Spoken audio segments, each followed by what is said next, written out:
after me. I'm a man. I'm 40.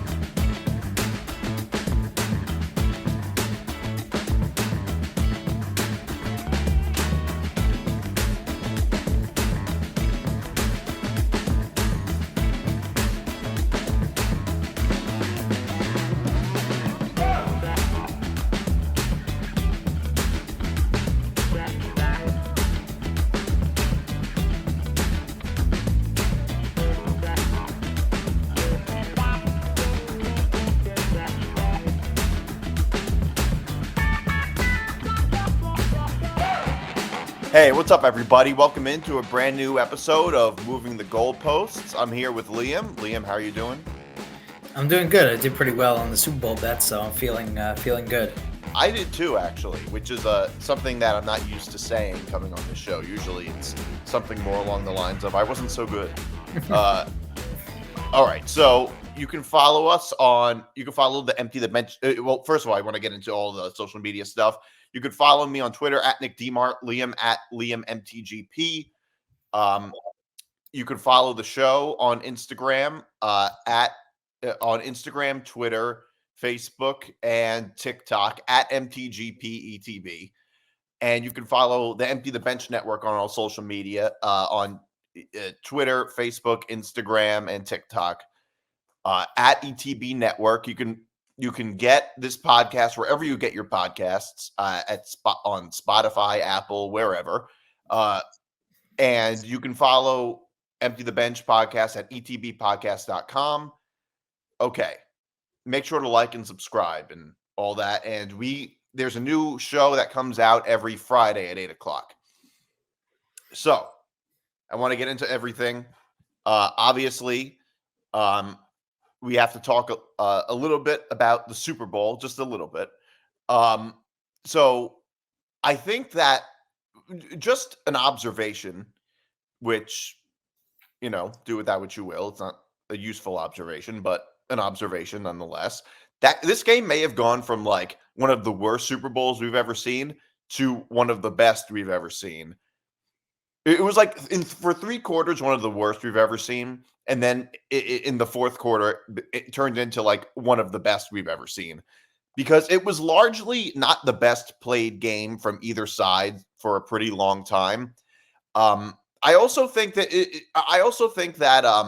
there were a few moments that really probably affected the game a lot. One of them was Dre Greenlaw tearing his Achilles. Mm-hmm. I think it was his Achilles when he stepped on the field. He was guarding covering Travis Kelce, right? Which obviously affects a lot. Travis Kelce is very hard to cover. I mean, he's too fast for a linebacker and too big for a safety. So players like Travis Kelce are often very difficult to cover. And the Chiefs didn't look great in the first half. Mahomes didn't look good. Kelce had 1 reception for 1 yard. He might as well have not showed up the first half of the game. And the second half, they completely turned on a dime. 92 of his 93 receiving yards for Travis Kelce were in the second half. That says a lot probably about coaching, maybe even about Dre Greenlaw and the Chiefs being able to make adjustments. And I think that the Chiefs are one of those teams, besides being one of the most talented teams with one of the best quarterbacks, they're able to win when it's close, which I think is in and of itself kind of an underrated skill that a team can have. The other thing was the drop by the Niners on that punt. That may have actually like done it too. I don't know. What were your thoughts on this? Yeah, well, there was a few others. First of all, I mean, yeah, the fumble was big for the 49ers, but because Kansas City was looking sort of all over the place at that point, like they didn't know what was going on. They just used a timeout early in the half. It was a big play, but at the same time, the Chiefs also fumbled on 1st and goal in the second quarter, and so they also did have a bad fumble in the game that cost them a lot of points. Also, the blocked extra point was gigantic. I forgot about that. Meant that they only had to get 3 instead of 4, so you only needed a field goal instead of a touchdown. I agree. I agree. It was hard. I didn't think it was, an all-time classic. I did go to overtime, but like you said, it was bad for 3.5 for 3 quarters. I mean, it was a punt fest for 3 quarters. But the decisions that made a difference were the fumble made a difference, the blocked extra point made a difference, and accepting the ball first in overtime also made the biggest difference because they gave Patrick Mahomes 4 downs. It doesn't really make any sense. You kind of have to look at overtime in the playoffs as college overtime. So in college overtime, you would never want the ball first. You would always want the ball second. You kind of have to look at it the same way. And the 49ers didn't. But at the end of the day as well, Mahomes made the play to put this team in the end zone in overtime, and Purdy couldn't make the play on 3rd and 4 from the 15 to put his team into the end zone. And that was ultimately the one big difference in the game. I think that, I mean, the thing is that I think that I didn't. Here's the thing: both teams, the Niners played the way I kind of expected them to. They didn't play any better or worse than they have throughout the entire regular season. In fact, if anything, I would say they probably played better because some of their other wins were against team. I mean, their wins against the Packers and Lions, I feel like those wins were less impressive than this loss, if you ask me. I mean, like, they barely beat the Packers. And they needed a really bad choke job from the Lions. They were down 2 scores late in the 3rd quarter. They easily could have lost that game. I mean, the Niners have been a very flawed playoff team, which people sort of forgot about because, I mean, by the way, these were home games, and which people seem to forget about because they ended up winning those games. But they haven't looked that great. I mean, Brock Purdy is a good quarterback. I would say he's more than a game manager, as some people might say, but he's still Brock Purdy. He's not Patrick Mahomes. I still feel sort of floored that the Niners were actually favored in this game. I mean, I don't know. It just didn't. It was just sort of weird that the Niners were favored. But yeah, if anything, I think for most of the game, the Chiefs, I guess it goes to show, like you would say, it goes to show how good the Chiefs are because they didn't really play a great game. And they were still able to win. But yes, I do think that was huge, that blocked extra point. It would have changed the whole trajectory of the game, certainly at least in that last drive, because then the Chiefs wouldn't have just kicked the field goal. They would have had to go for a touchdown. Now, there's a good chance they would have gotten the touchdown anyway. There's a good chance they would have just there's a good chance it would have just changed. They would have just won without going to overtime. That could have happened too, but it puts a lot more pressure on them, and that would have been the game right there. So that obviously is another big part of it. We both had them. We both had the Chiefs money line. Yeah. I just felt like, for all the reasons I've mentioned, better coach, better quarterback, better defense, all that. I just felt confident enough, and they were getting the points. It's not like we were giving anything. What did you think of this whole, like, everybody's talking about the Andy Reid, Travis Kelce blow up on the sideline? I think this seems like an overreaction of a generation, if you ask me. Well, it is an overreaction because if you listen to him on his podcast yesterday, he said that he was yelling, and then Andy Reid went over and was like, "Oh, you can't do that just because there's cameras on me." And he said like he had no anger toward Andy Reid. It was just in the moment, and he would have even let Andy Reid punch him in the face in that moment. So I think it was just, emotional in the moment. I don't really make anything of it, and I didn't make anything of it at the time. Kelce didn't really. He took a long time to sort of start up, but his counterpart on the 49ers, Kittle, never started up. So at least Kelsey did come through in the end, but I didn't make much of it at the time. And they know how to win. It's not like a team that's there for the first time and things were going on and that would have derailed them. They've been there. They know how to do it. I never thought that was a big deal at the time. Well, I think the thing with the Super Bowl is that it's not so much just a sports event. It's also very much a cultural event. And I think a lot of the reaction was from people who aren't familiar with football beyond the Super Bowl. So they think a blow up like that is completely out of line.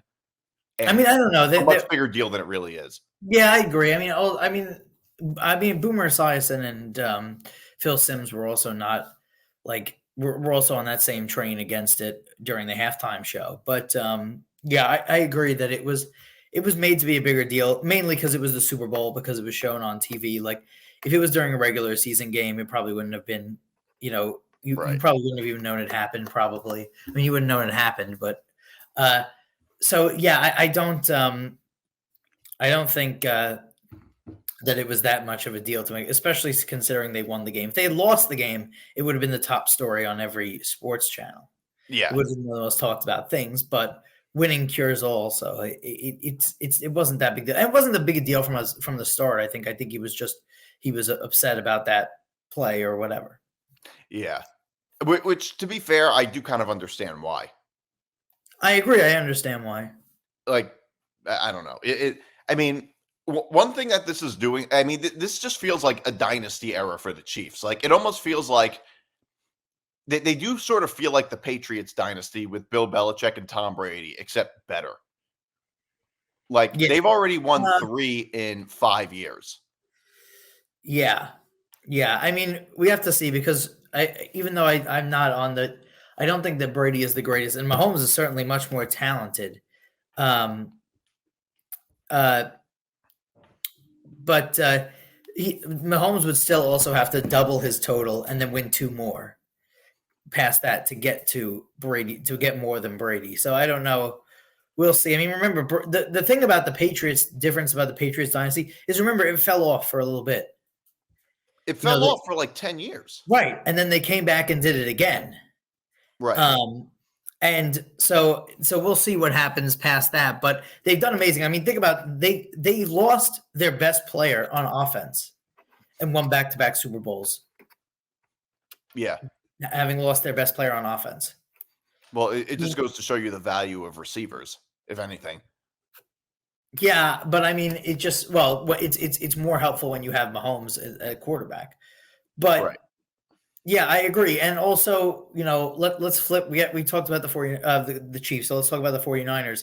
I think that you have to say that Kyle Shanahan has a big problem in the big moments. I mean, 28-3, offensive coordinator, 28-3 against Patriots. If he had ran the ball there, the Falcons would have won. They would have kicked a field goal.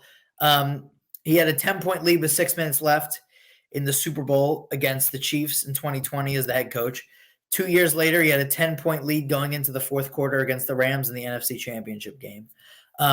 He put together a really bad blocking scheme against the Eagles that knocked his quarterback out of the game in the NFC Championship. And then last year, and now this one, he has a lead in the fourth quarter. He has a lead in overtime. He makes a really bad decision. Maybe he didn't know the rules, which is insanity, but he makes a really bad decision in having his players receive the kickoff.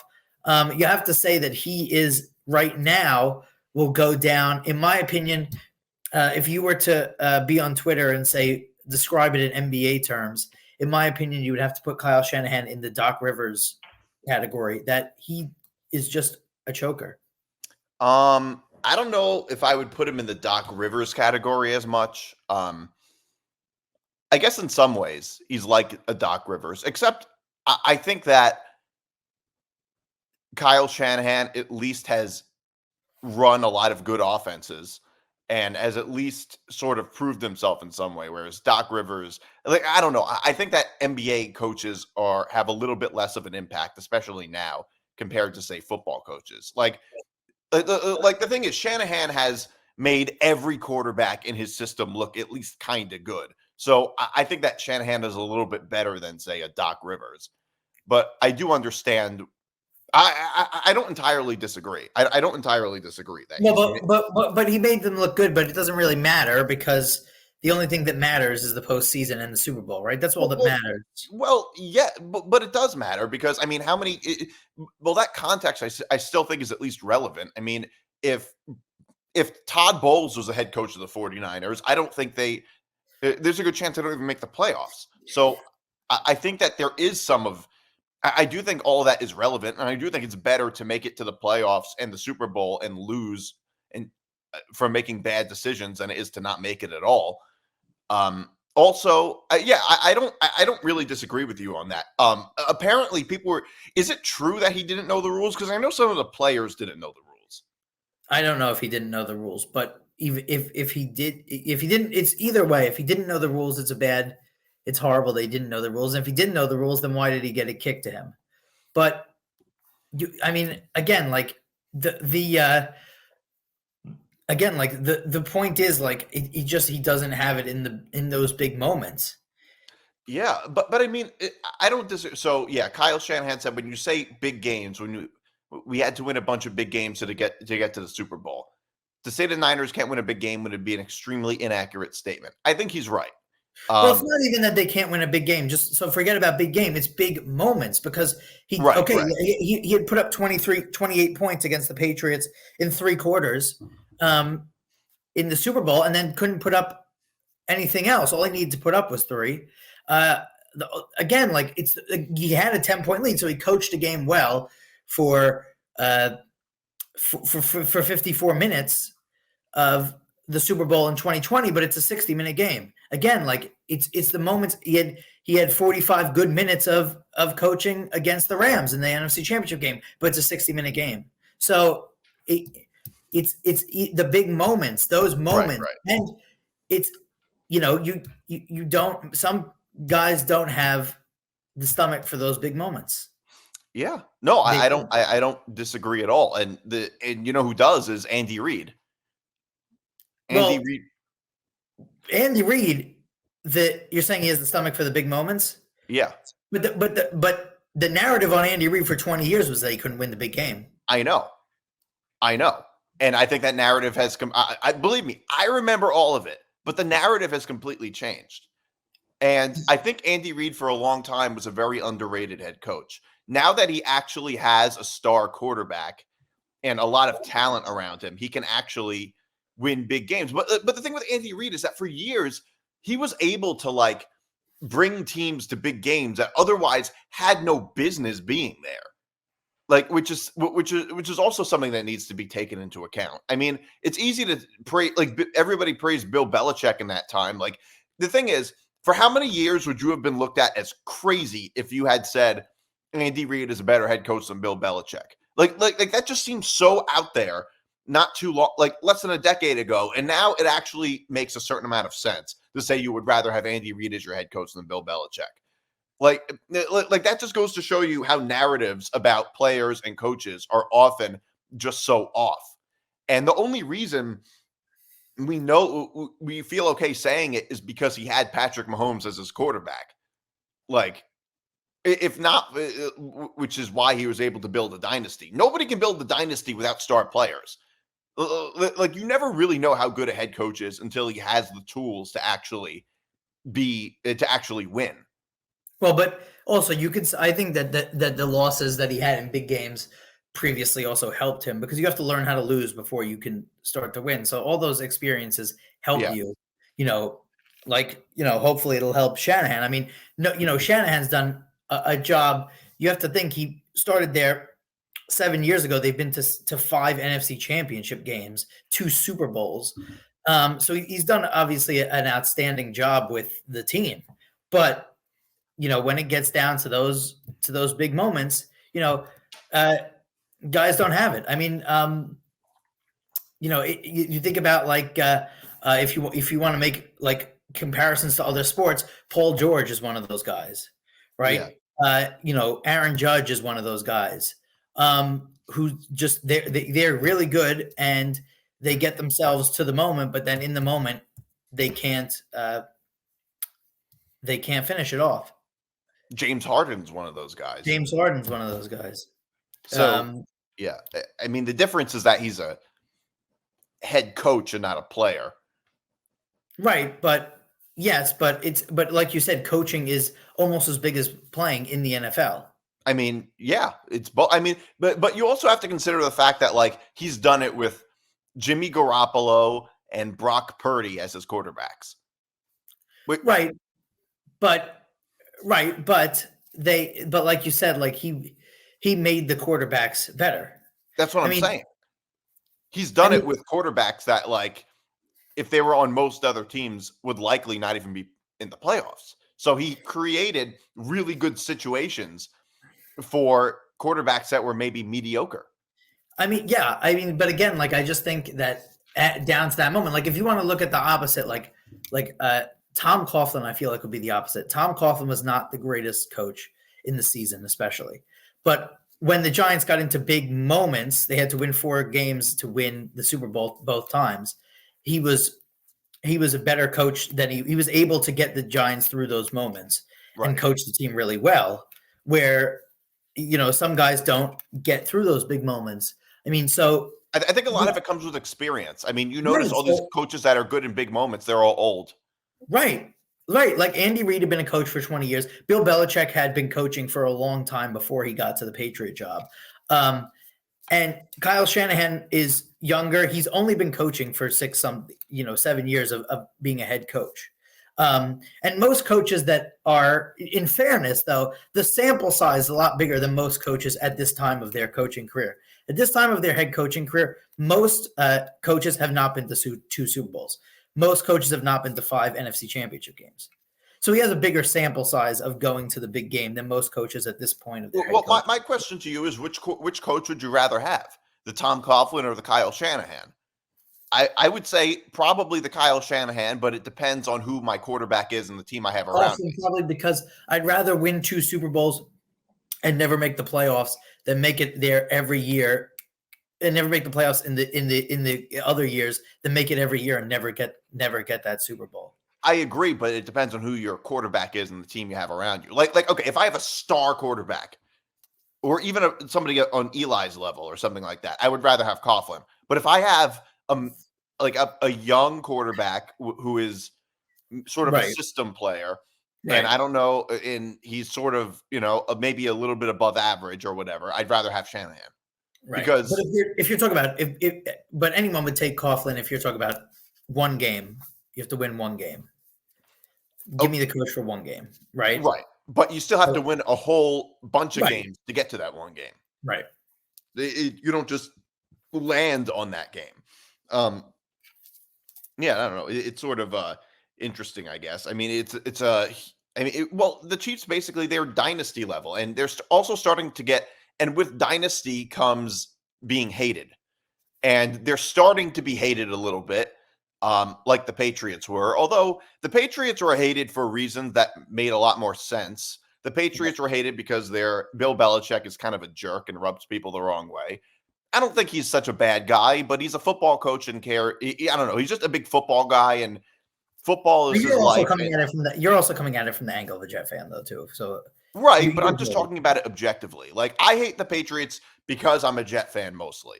Mostly because I'm a Jet fan, and I think they're a bunch of jerks, and I've basically been trained, but like my mind has been trained to hate the Patriots, and I think people hated them.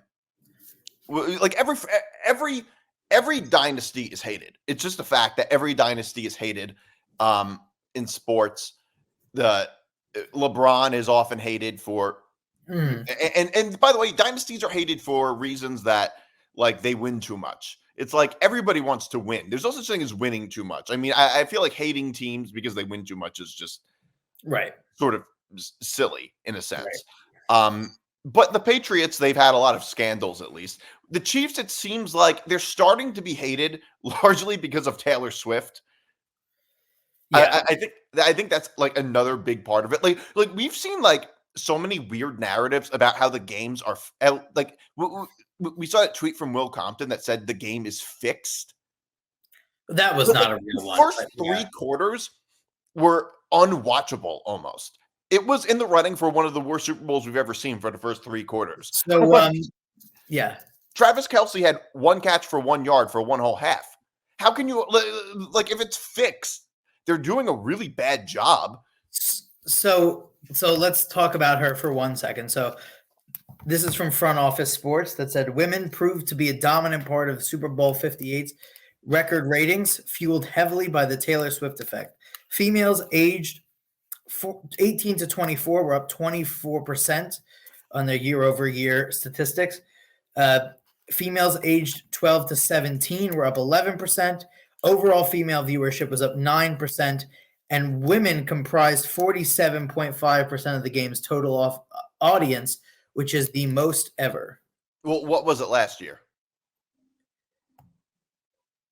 9% less than what it was this year. I don't know the exact number. It's percentage-wise. It was up 9%. So you could say, I don't know, 9% of whatever it was last year. Okay, so which is a lot. So basically, Taylor Swift helps viewership a lot. Females 18 to 24. That's a gigantic number because ratings don't matter as much as viewers 18 to 49 matter, because that's who advertisers target most. They buy the most. So the 18 to 24 number being up 24% is a big number for the NFL. So I think that a lot of people who are upset about it is not living in reality. He's not living in reality and just doesn't understand it. Also, this is not this is not. I understand that now. The second that the touchdown went over the line, they showed her, and I understand that people are upset that they don't show other fans as much. This is the biggest artist on planet Earth right now that's going to every game. Like this is not, when they had like Bradley Cooper in the stands at the Philadelphia Eagles. Yes, he's a celebrity, but he's not what Taylor Swift is. Right. I mean, she's a gigantic, trend-setting artist. Yeah. She's going to be like a talked about artist forever. She's going to be one of those artists. Like, it's a big deal that she's there, that is helpful to them to get female audience, and it's helpful for it to grow the sport. Yeah. You have to think about the future of the sport as well. Well, the thing is that, like, I think a lot of football fans are only looking at it from a football fan's perspective, which is like wanting their own little space away from pop culture or whatever. But you also have to view it. You also have to look at it from the NFL's perspective, which is that they're trying to market the sport more, and like their job is to make the sport is to like broaden their audience base. That's why they're going to Brazil and England and Germany. Right. And well, that's the thing. I mean, they go to that. That's why the leagues, especially the NFL, go overseas to games to play games where like the population don't follow football the way we do. Correct. That's obviously. I mean, there must be some benefit to it. Otherwise, they wouldn't keep doing it. And it's not, and it must benefit the NFL to go to London and Brazil and all these in Europe and everywhere, because they've been doing this for years, and it must be working on some level because they're still doing it. If it didn't work, they would stop. The NFL cares about money. If it's going to cost them money, the NFL is going to Spain in 2025. I mean, I don't think there'll ever be a game. I don't think there'll ever be like a team overseas or anything like that, but it must be helping their sport on some level. And I mean, they're also having, I don't know, it's just sort of changing a little bit. They also have games on like Nickelodeon, or as Mad Dog would say, Nickeldonian. Yes, which is a good idea. All that stuff. And all I'm saying is that if you're a football fan, you just have to understand it from that perspective and not just look at it from a football fan standpoint. And proof of this, by the way, is the Super Bowl. The whole thing is like that, except a million times worse than the NFL was with Taylor Swift. My main criticism of the whole Taylor Swift thing was that the NFL was kind of simping for her to such an over-the-top extent. I mean, some of it was just so ridiculous. But I will say the Super Bowl is like that and a million times worse. Like, how often how many people watch the Super Bowl because of the halftime show? Right. The halftime show in the Super Bowl is made to be a bigger deal than the halftime show in any other event in any sport. Correct. Because a whole large percentage of the country doesn't care about the game, but cares about the halftime show. Like, so the Super Bowl has become like this sort of cultural event. And I understand if you're a diehard football fan, why you wouldn't like that on some level. I get the whole Taylor Swift overload thing. It is an overload of Taylor Swift, but they do it for a reason that makes sense. They're not doing it because they're just a bunch of Taylor Swift simps. They're doing it because they care about their viewership. And you can't say it's irrelevant that she's at the game. I mean, no, it's very much relevant. If it wasn't relevant, they wouldn't keep showing her. Correct. I also just wanted to get this in real quick. The New York State Gaming Commission put out their numbers for the Super Bowl. So in New York State, there was a $162 million handle, including futures. The operator revenue, so they made $12 million in New York, which is $6 million after tax. MGM lost $5 million on the Super Bowl in New York. Really? Caesars lost about $1 million. But the reason that it was up was DraftKings got close to $9 million they made, and FanDuel made close to $4 million. Wow. So up 12 on the total, but a good week for DraftKings. Yeah, by the way, I do want to talk about a little bit how Mad Dog was talking about how he watches the Super Bowl alone. Honestly, I get it. People are talking about like, oh, you know, you're a loser if you watch the game alone. I think that I do agree that if you watch something that is really meant to be watched with other people, like the ball drop or something like that, if you watch that alone, that's a little weird. You go to the movies alone, that's a little weird. I think watching a sporting event alone, especially if it's your team, actually makes a lot of sense because you get rid of all the noise. Or with one or two other people who really care about the games. And I don't know. I feel like the Super Bowl is always an it's always a event where I think that you should watch it with people, and it's made to be watched sort of in a big party atmosphere. I mean, the game is not like always the central focus. Now, I think it is different because you have to realize that Mad Dog also has to talk about this for his job, so he has to be very more keyed into the game. And I do agree it is different if it's your team. It's kind of like I love watching the Manning cast, but I would never watch the Manning cast if the Giants were on. Right. Because if there's a game that I don't care about, I can listen to other people. Well, the thing is, I watch most games alone anyway. Right. Most people do. I mean, maybe one other person might be there. I mean, most games, if you think about it, every sports fan, if you think about it, most games we watch alone, just not the really, really big ones. In fact, the Super Bowl might be the only one that we don't watch alone. Correct. So I don't know. I sort of get it to an extent. Is there anything else to add? All right. So yeah, we spent a long time talking about the Super Bowl. To me, this is just a really sad time because we don't have football again for another 6 months. More than that. That's 2/3 of a pregnancy. Yes. So, okay. So we got some NBA stuff. LeBron went back to posting a bunch of cryptic messages on social media, which is a weird new trend from athletes. Oh, you know what's another weird trend? Just to get back to the Super Bowl thing. The weirdest thing from champions is when they always have like the winners always seem to like talk about how everybody doubted them. Like that's what Mahomes was saying. It's like you're a dynasty. What do you won last year, and they were likely one of the they were one of the top favorites to win going into the year. Like, why are we pretending everybody was doubting you? Like, what are you talking about? Right. All right. So I do want to. So LeBron posted another cryptic message on social media, and apparently him going. And there's been rumors about him going to the Warriors. And the truth is, what would the Warriors even have given the Lakers that would get them to give up LeBron? Yeah. Like this just seems so unrealistic. Well, I know a lot of people asked.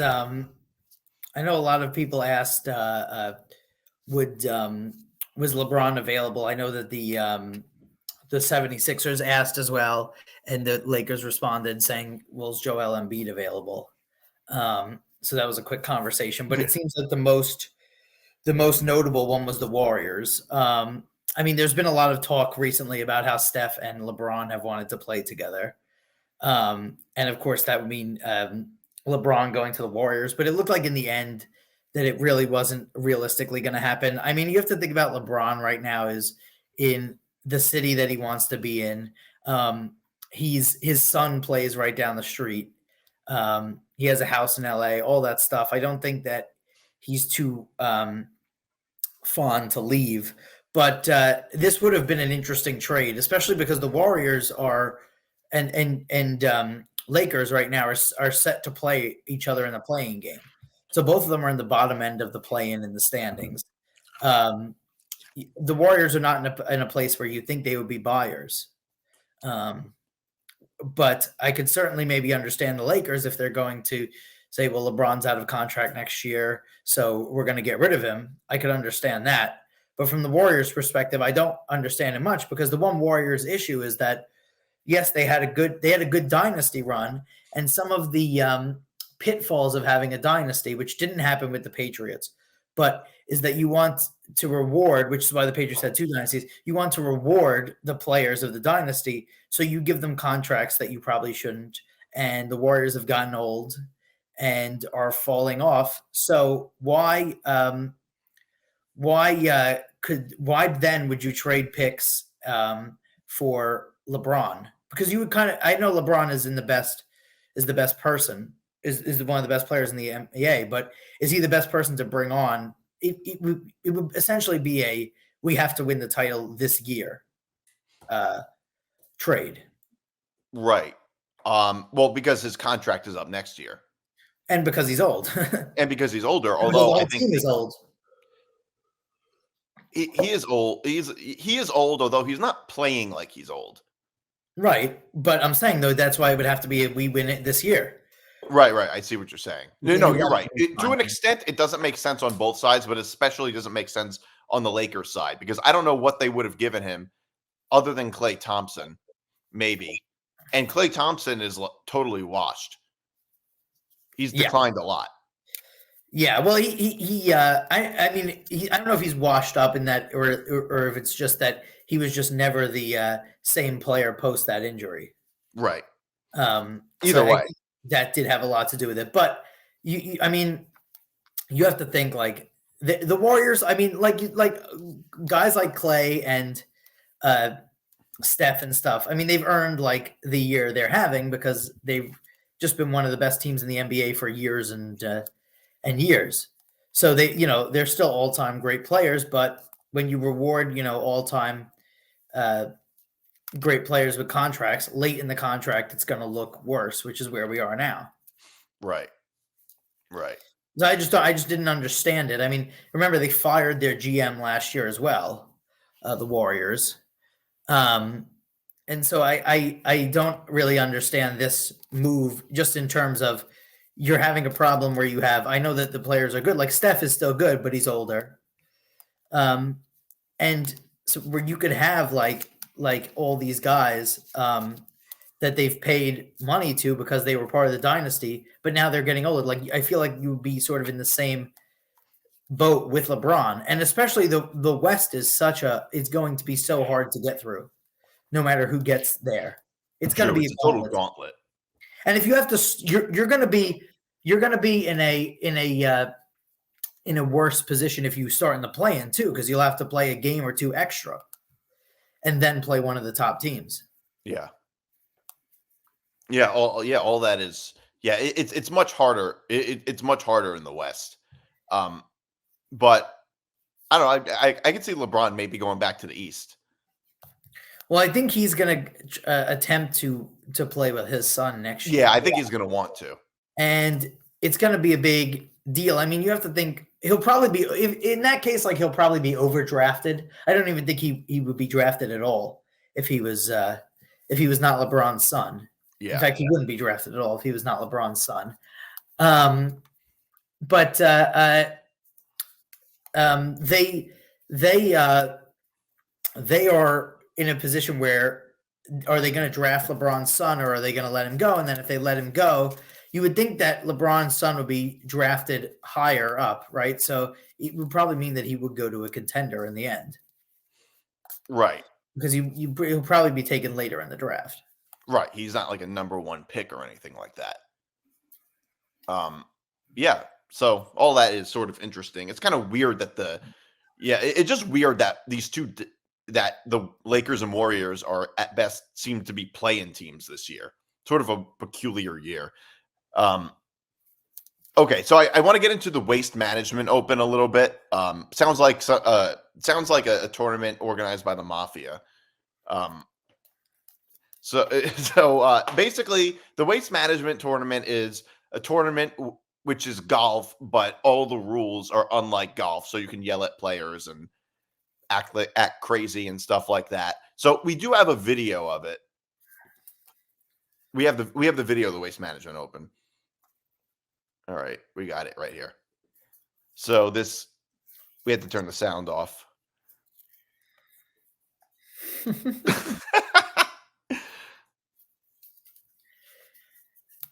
So it looks like a bunch of Buffalo Bills fans.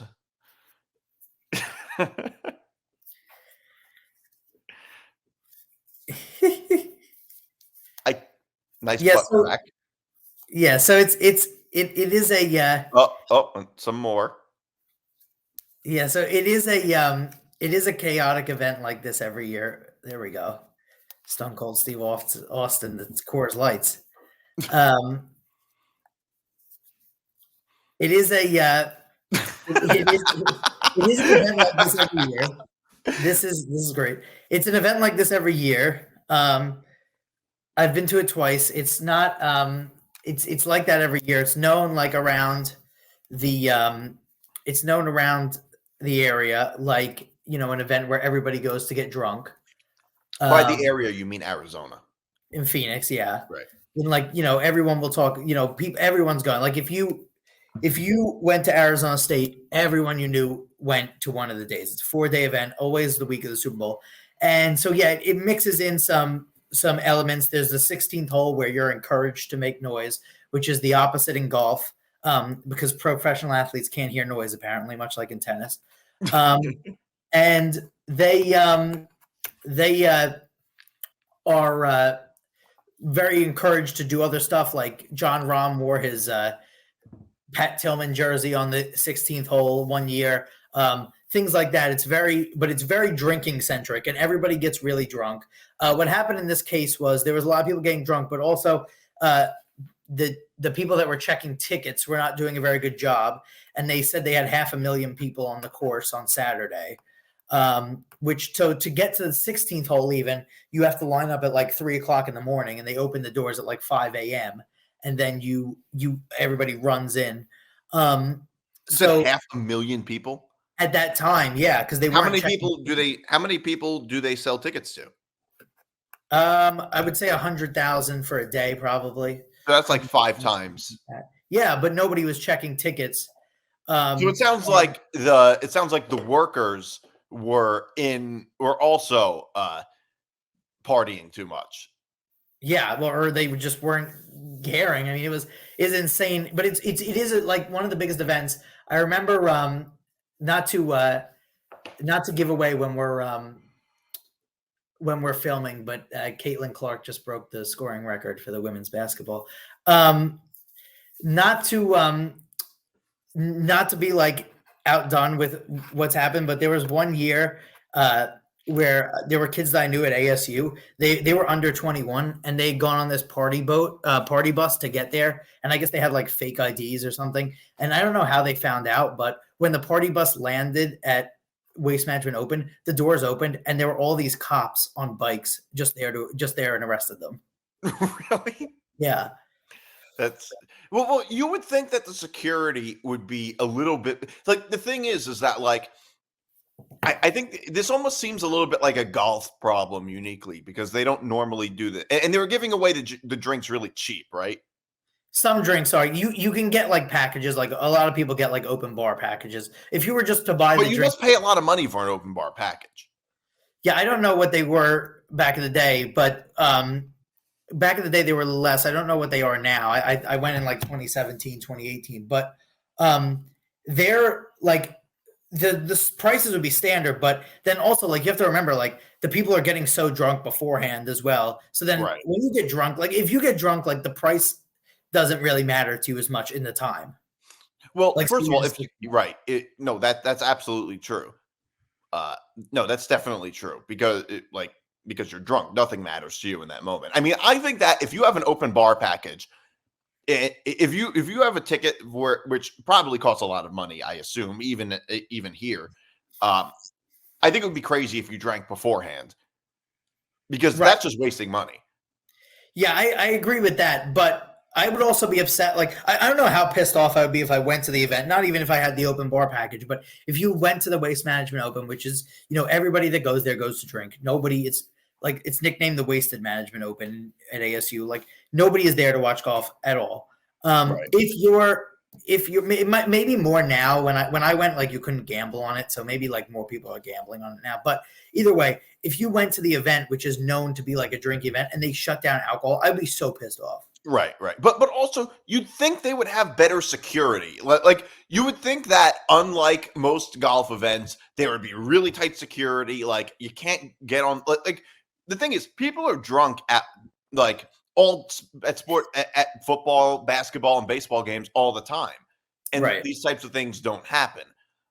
Obviously the sole purpose is not to drink. I'm sure a disproportionate number of people at this were drunk compared to say at normal sporting events. But the point is, those places could handle it. Like everybody, they could handle something like this because they have good security. And if you try to run onto the court or something or act up in some way, they would throw you out.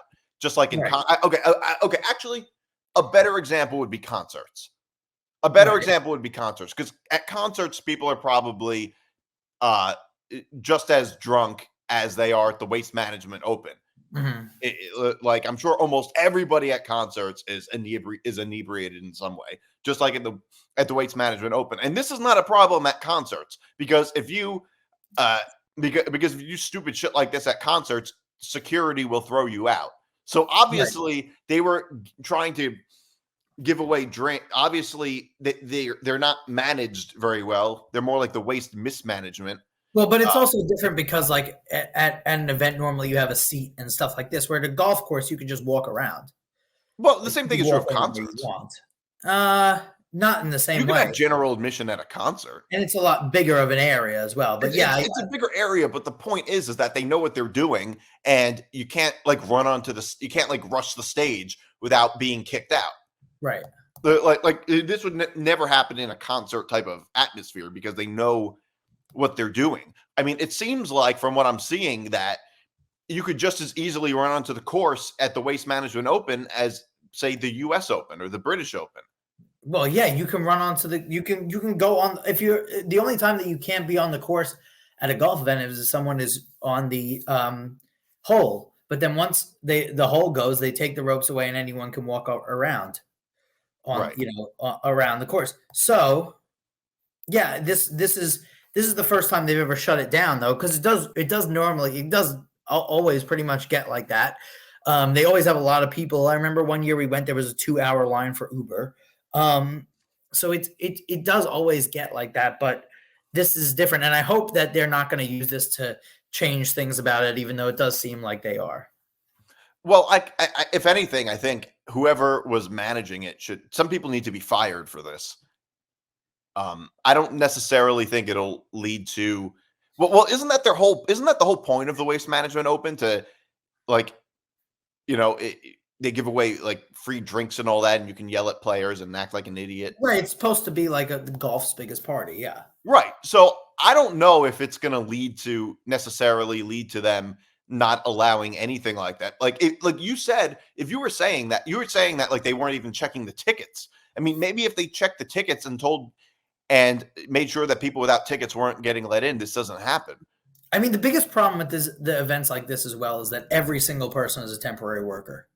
Where I work, we get temporary workers for certain events, and they're always the worst workers. Like they're not the best for those events, and not to generalize all of them. Some of them have been good, but most are not. And so imagine now every single worker at this event is a temporary worker because it's only a 4-day event. So that's another issue that you have in Right, terms of because they have no incentive right, to actually try. right. Yeah, I mean, something like that. But I mean, like concerts is all temporary workers too. No, not normally. Normally, those people work at the venue, like Oh, Madison okay. I Square see what Garden you're and saying. stuff like that. I This see is what you're only saying. That's 4 true. days, right? That's true. I guess that's because it's not necessarily something. It's not like your bosses for that temporary job you would put on for like a reference for a future job or They're anything. not that yes, that as well, and also then you're not getting like the full training as if you had a the job really, That's because true they're too. moving a lot of people in, like so it's not it's not like that either. That's also true. Yeah, it's like more like movie theater security, if anything. Right. Um, yeah. So you saw Which this. that's coming from a guy who used to sneak in whole plates of sushi into movie theaters. Yeah. Well, it wasn't sushi. It was hibachi. Usually, I would Right. put it under my arm, and they would not notice. And You got into honestly, the garden I'm once, not I to toot think. my own horn, but I outsmarted them. Well, you got I was a Japanese food smuggler in those theaters. well, didn't you get it into Madison Square Garden one time too? No, I couldn't. I couldn't. I couldn't get through that. I couldn't. I couldn't do that. No, you can't sneak a water bottle into Madison Square Mm-mm. Garden. No. You can't. No, the garden is. It is like it is a step below being militarized. The garden. It is. They want you don't. They won't allow you to bring a water bottle when they can charge you $300 for one when you get into the stadium. Right. Uh, so no, that did not work. I tried putting it in my pants, and They found you out. yeah, they're like, you can't do that. And Chinese food in the city is expensive, so Yeah. it made Huh. sense that I wanted to bring it in. Mhm. Yeah. So, but I don't know. I've never been to the Waste Management Open. In fact, I've never even been to Arizona. Mm. But I don't know. Interesting stuff. So you see this Shannon Sharpe feud with Mike Epps, which apparently was already squashed, but we got to talk about it a little. Yeah, they posted a picture today, but so Mike Epps was doing a stand-up comedy show the other day, and he was talking basically like the biggest news. We're not going to get into the whole part of this, but the biggest news was for weeks has been or for months have been like the Cat Williams interview on Shannon Sharpe's podcast. That was obviously a big story. So now it's been talked about a lot. So Mike Epps was doing a stand-up show where he was saying that Shannon Sharpe had asked him to be on the podcast. And he said, no, Medea, I'm not going to be on the podcast to sit across from you and have you look at my balls for an hour. So Shannon Sharpe responded and was like, you're going to have to come see me, stop lying on my name, and you're going to have to come see me face to face.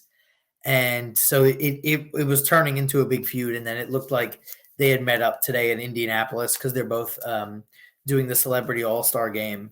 And it looked like they squashed the beef. But this was another on the list of a bunch of feuds that Shannon's had since starting the Club Shay Shay podcast. Yeah. So weird. So they basically already squashed it after like a day. Yeah, I mean it was a little bit longer than that, but he's gotten into a few. Like remember he had the fight with T Morant at the Laker game. Yeah, there's another one that I remember. He's had a bunch of ones that it's like you're a little too old to be getting into this kind of like feud. Yeah, he's in his 50s. Yeah, he's 50. Both these guys are. They're 54 and 53.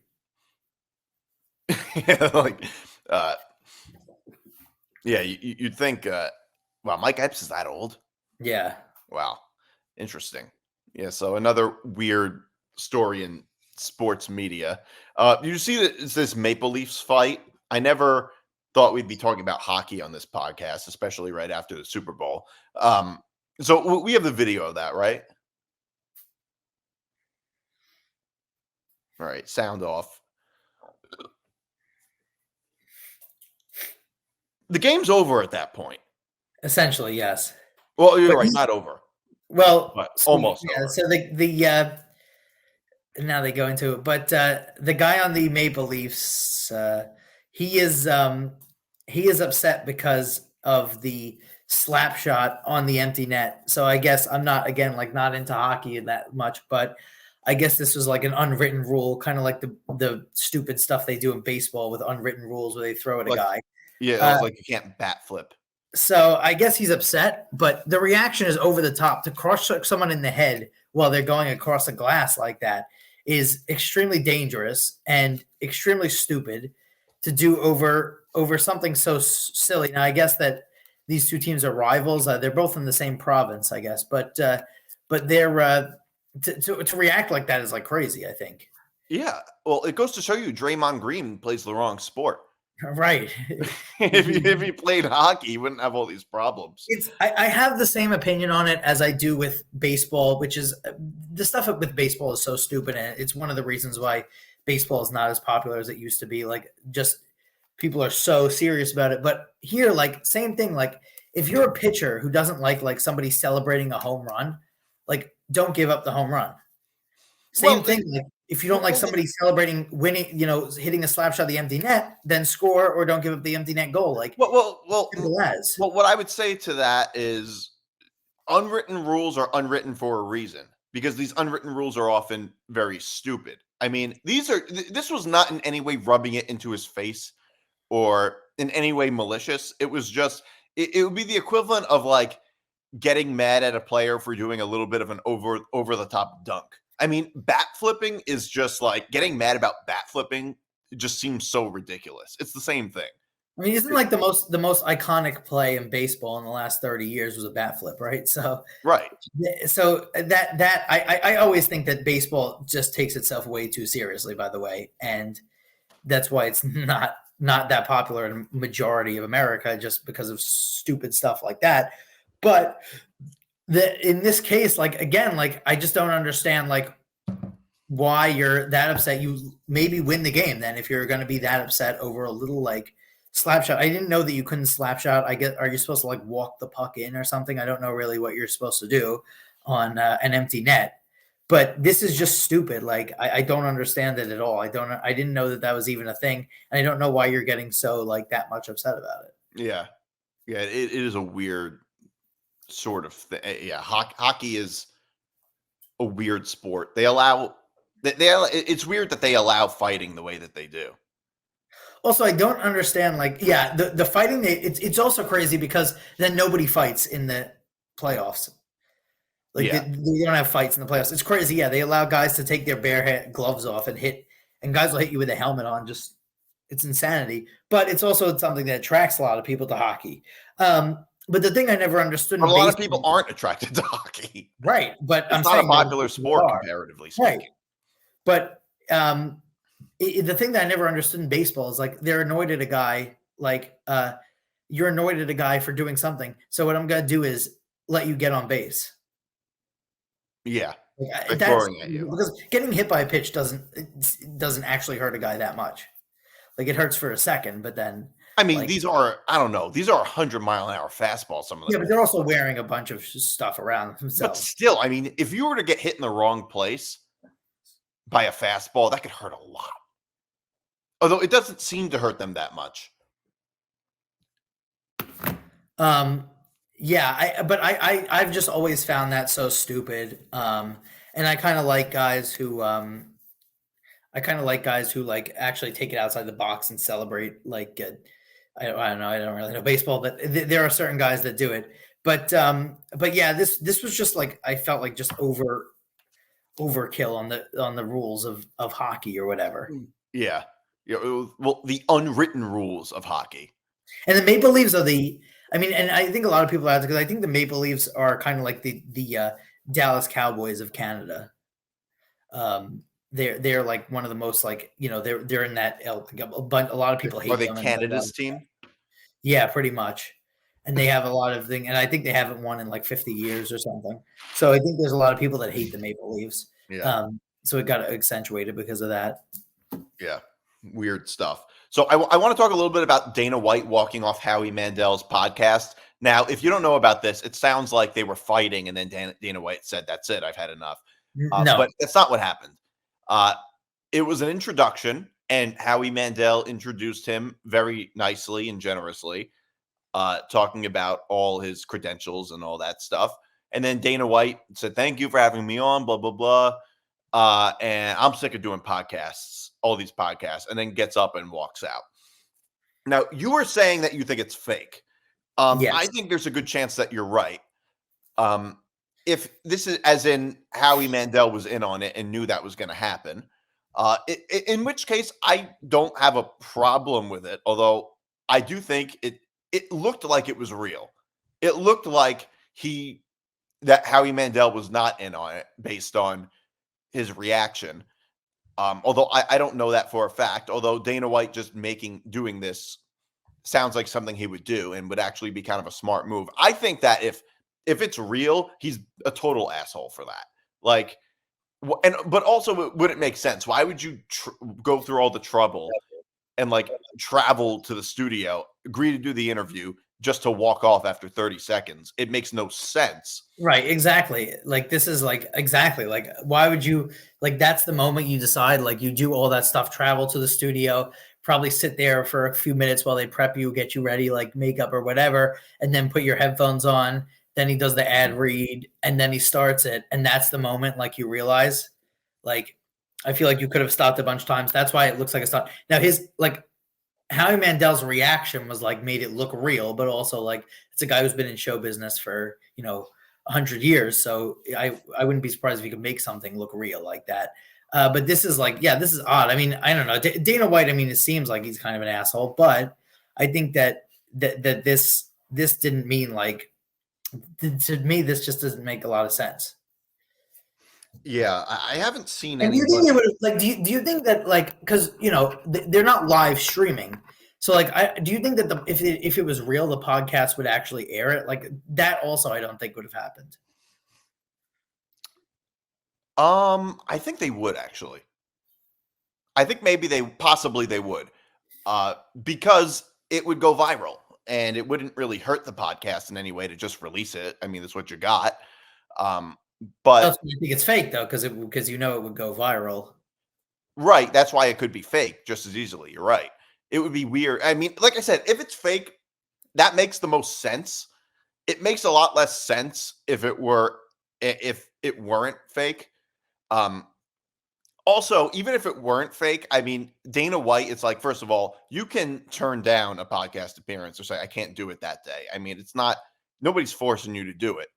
And also, it's like, oh, big deal. Like, you have to do podcasts, like you're a guest on a podcast. I mean, there are very few things that are easier than being a guest on a podcast. Like, I understand it takes up your time, but I mean, it's not a difficult thing to do. You're not like doing difficult labor or anything like that. Like, they ask you questions. I mean, doing this show between the two of us is harder than being a guest on a podcast. I mean, they just ask you questions and you answer, but you're not the driver of the show or anything. So it's like, he's like, I'm so sick of doing podcasts. It's like, dude, relax. Stop being such a drama queen. Like, it is, that does seem like such an odd complaint for somebody who makes so much money. And it would only be like helping his brand.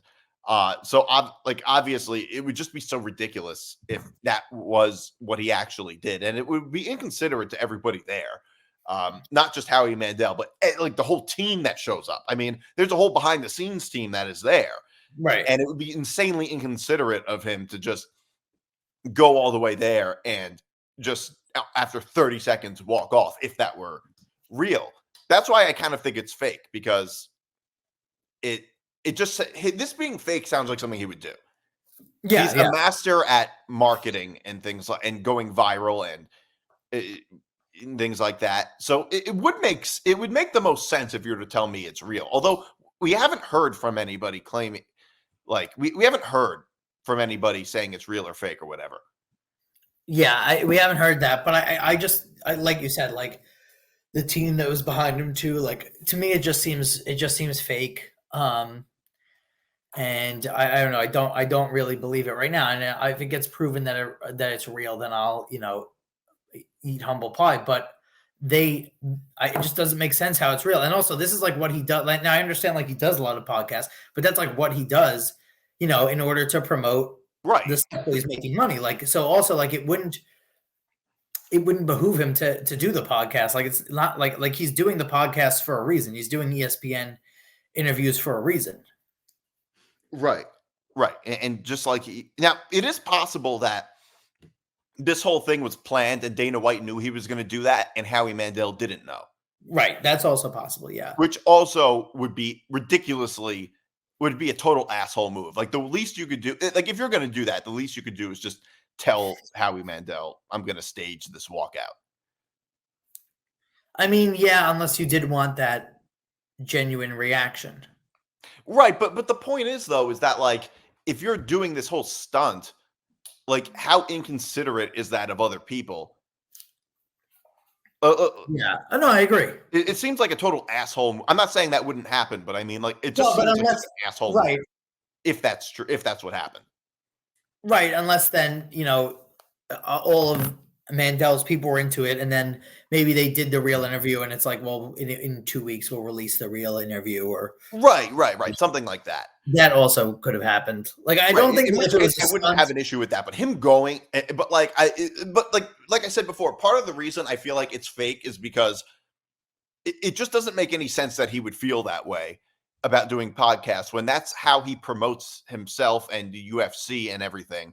Like, it is weird that he would feel that way, because that's basically his job. And like I said, doing podcast interviews is not all that difficult. Right. Like, they're just asking you questions about yourself and you answer them and, all that. You don't have to do a whole lot of prep for an interview. Exactly. It's just a little. You don't really have to do any prep for an interview. Yeah. Most of the time you don't have to do any. Certainly he doesn't. And he goes on shows all the time. He probably tries to go on as many as possible. Like, not even just podcasts. He tagged Dana on social media after it happened with the clip, making it look like a bit. Yeah, I saw. So Howie Mandel, hold on. Howie Mandel tweeted, hold on a second. Here it is. Here it is. Okay, so Howie Mandel posted on YouTube. Here it is. Oh, I'm looking at it on Twitter. Hold on a second. Howie Mandel. Okay, here it is. Howie Mandel. You've got to be. Yeah, here it is. He said, "Uh-oh, Dana White quit my podcast." I think the "uh-oh" kind of tells me he was in on it. I feel like an "uh-oh" is like kind of. Yeah, it's possible, but I mean, also we like, or at least knew about it afterwards. But we do tag people on social media when we post as well, so it's not just because he's tagging him, and not because he's tagging him, but because he said "uh-oh." Yeah, I think the "uh-oh" part makes me think he's in on it. I don't know. Maybe I'm reading too much into the "uh-oh." Yeah, it's possible, but I do see what you mean by that. So I don't know. It's a weird sort of thing. Okay, so ESPN Bet is coming to New York. Mm-hmm. So I don't know. I haven't used ESPN Bet. Are they in New Jersey? Yes. So it's it's Penn Gaming. So ESPN Bet was just took over from Barstool Sports. Oh, right. So any state that had Barstool Sportsbook, New York did not have Barstool Sportsbook because of a lot of problems that Barstool were doing. And so the deal was $45 million or $25 million, excuse me, for WinBet, which was already live in New York, for their betting license. So they paid WinBet $25 million to take over the license, which I did use. I've used both those apps. WinBet was not that great, but I did like ESPN Bet. I used ESPN Bet when I was in Arizona. I thought it was a pretty good app. So they took over, and they're going to come to New York by the end of the year. And obviously, if you're right now if you're in the gambling business, you really need to get that license in New York to be making profit. I mean, considering the size of the market. I mean, if you talk about the market sizes of where it's bigger than of where it's bigger population, New York is obviously way top of the list, like by a lot. Right. Yeah. So this was a big move. I mean, you would pay that money to get into the New York market. Now the question is going to be if it's oversaturated or not. With gambling apps. Right. I mean, it probably is. Yeah, I mean, because you have now DraftKings, FanDuel. But is that a bad thing? Then you have more competition. It's not taking up any physical space. It's a bad thing if you're a company. That's a bad thing. Well, fuck them. I don't care about them. I care about I'm a consumer. Why would I care about the company? Okay, but I'm talking about if you're the company. Right. If you're the company, but I mean, the point is, I think that's good though, because then the companies have to at least compete with other companies. I'd rather have more than have more options than fewer options. Yes, of course, but and it's going to be better because you're going to see a lot more places do ad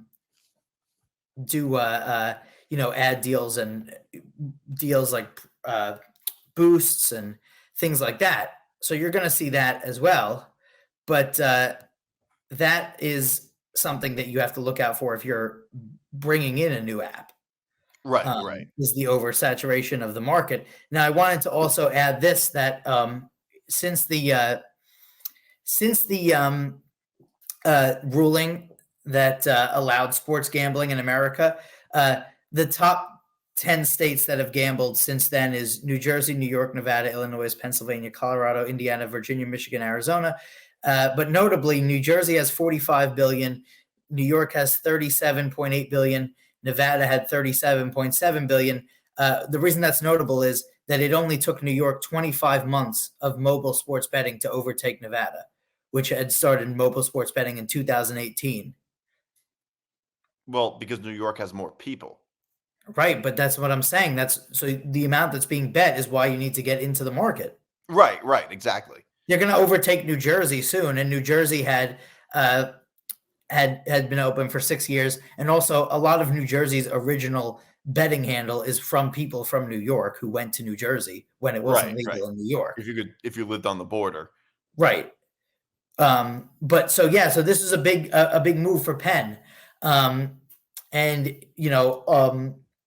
I think that it's going to be good for everybody. I mean, Penn, I didn't understand why they did a contract with Barstool Sports in the sale where they didn't really give Barstool Sports a non-compete clause. They only gave them a non-compete clause for, a year.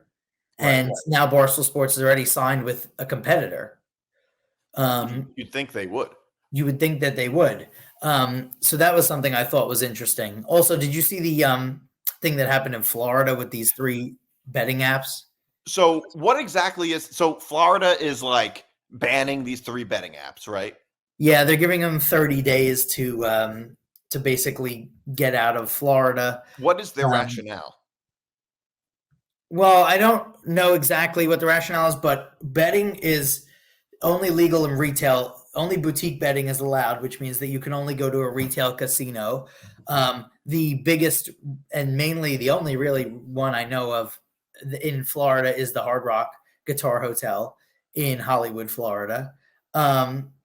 So I think that Hard Rock had something to do with this, but the 3 apps being Underdog, Prize Picks, and BetR, all 3 of them are essentially the exact same thing that DraftKings was before it got into betting. If you remember, like 10 years like ago. fantasy? Yeah, essentially. So they're not even real betting apps. No, they're not. You're not allowed to. They're not betting apps. But no betting apps are allowed. Correct, but I guess that the Florida Gaming Commission is saying that they are not games of skill, which was the word that was a big issue in DraftKings. Right. So With underdog fantasy, you can underdog fantasy is like that it or it's like that FanDuel Gronkowski kick where you could say, oh, if he made it, then you would get a piece of the 5 billion or million or whatever it was. It's the same thing. Like if a certain person goes over, if Christian Wood goes over 10 rebounds, then you get a piece of whatever you could win, like a piece of this pie. So Like, it's sort of it's not fantasy exactly. No, but underdog is more closer to that. But the prize picks is not as big a fantasy, but they're both essentially the same thing as DraftKings was. Well, my point is that like, so sports betting is only legal in Florida at the Hard Rock or a casino, but the main one is Hard Rock. Yeah, which means that Hard Rock is probably looking for that stranglehold. Right. That's the problem. It seems very corrupt. Yeah. Well, if you look at sports gambling, if you look at gambling laws in every state, they usually make no sense at all. I think in California, you're allowed this. In California, there's a rule where like it has to be card based. So if you play craps, you have to put cards in front of you. You put 6 cards, and then when you roll the dice, the number that you hit is wherever it corresponds with the card. So let's say you put cards 1, 2, 3, 4, 5, and 6 in front of you. If you and let's say card 1 is an ace, card 2 is an 8, for instance, and you roll a 3, a 1, and a 2. It's an ace. It is basically you rolled the number. You roll a 1 and an 8, a 9, basically. Right. You understand what I'm saying? Like it makes no sense at all. So, like, why does it make a difference if it's card game based? Like, what could possibly be the rationale for that? Like, yeah, it's sort of on line with like in line with like marijuana laws. Also make no sense. Like it's sort of the same thing. Like some stuff it's illegal somewhere, and then it's legal partially some other places. Like, right, it doesn't really make any sense. I think it's only legal, or it's only legal if you have, a certain amount of it. Right. It's because if you have too much, it's illegal. It's because of like the want of like states' rights to have like the states control it instead of it be federally controlled. Well, right. Yeah. But I mean, even if it were federally controlled, a lot of those things might still exist. It's this weird sort of like these weird sort of arbitrary rules in betting with casinos. It's really, really weird. I mean, obviously, betting apps do hurt casinos on some level. Like, I don't care about going to Atlantic City to bet on games in the sports book when I could do that every day anyway. That's why Atlantic City needs to go more towards the Las Vegas model, which is Las Vegas has pivoted its economy off of so heavy gambling. Like they have, shows and restaurants that people want to go to. They have it in Atlantic City too, in some level, but not anywhere near the level. And Atlantic City is still very heavily gambling centric. Yeah, it's there is stuff like DJs halfway to summer party at the pool after dark. Paulie D does pool after dark. Like Vinny from Jersey Shore does a lot of appearances down there. So they're not like on the level of Vegas, but Atlantic City does need to do more of that. Now the interesting thing is Atlantic City also is going to really get hurt because they're going to give out 3 casino licenses in New York City, and they're going to give them to 2 existing casinos, likely Empire City and Resorts World. And then the third one, I actually like Steve Cohen's idea in Queens, but I think if gun to my head, I would think it's going to be in Manhattan. But either way, that's going to take even more people away from Atlantic City.